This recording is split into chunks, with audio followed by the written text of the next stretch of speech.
I solemnly swear not to buy art supplies during 2026. This isn't an attempt at minimalism, but a self-imposed challenge because I often find myself craving for art supplies when I already have more than I use.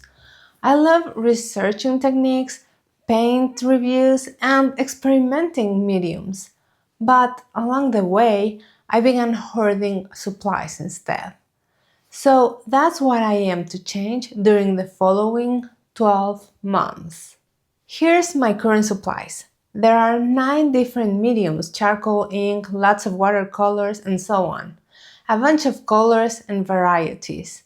But now I've laid down everything in a single table, it's frustrating to admit that many are basically new.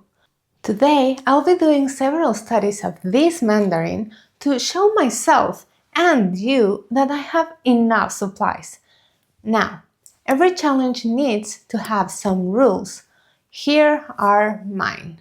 First, the time period, 1 year. This challenge ends on December 31st, 2026. The restrictions: I won't buy art supplies such as paints, brushes, palettes, paper, and so on. What I will allow myself, because some leeway is healthy, is I can only restock essential paper or canvases.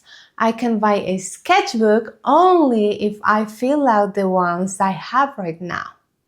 I can only restock paints when I run out of a primary color, so yellows, cyans, blues, reds, or magentas. Up to now the rules are clear. Everything is pretty straightforward. Scratch that, when I complete this challenge by December, I'll have a reward. Finally, I'll buy myself oil paints. I used oil paints years ago in middle school and have wanted to get back to using them for a long while now. But I genuinely felt they'd have the same destiny as my unused supplies. I really want to explore what I have now and earn this new medium. So, what's going to be difficult? Running out of paints? I seriously doubt that. Although this watercolor pen seems to be telling me I'm wrong here. Anyway, the real struggle will be resisting buying supplies used by artists I admire and looking the other way when there's art sales. But I think it will be healthy because sometimes I've tricked myself into buying a certain color that for a while I'm sure I absolutely need because it would make the difference in my work. That will be my test. The rules are set, and though it might seem constraining, it's actually freeing. It seems counterintuitive, but even just writing down these limits has me feeling excited about the possibilities I can explore with all of these supplies. What can I do with each alone and even mixing them out? What can possibly come from that?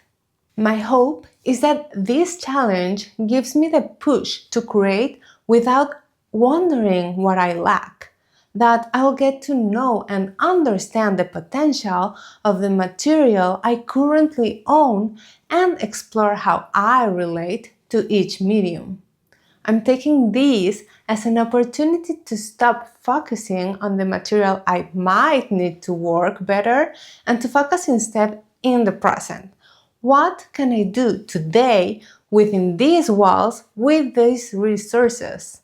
And who knows, maybe my art will change dramatically, maybe it won't. At least I'm betting my mindset will. So, will this video be it? See you next year? No. I'll be sharing updates with you. There might be people interested in learning about specific materials I've shown today or how this challenge is working out. So I plan to share which of these are my preferred ones, which I will never buy again, what I struggle with, and how this limitation affects my day-to-day. This is a process, not a standalone video. I'm not doing this challenge because I think buying art supplies is wrong. It's about stop pursuing the next thing to buy instead of staying in the present, exploring, and being intentional while creating. And here is part of what I aim to achieve.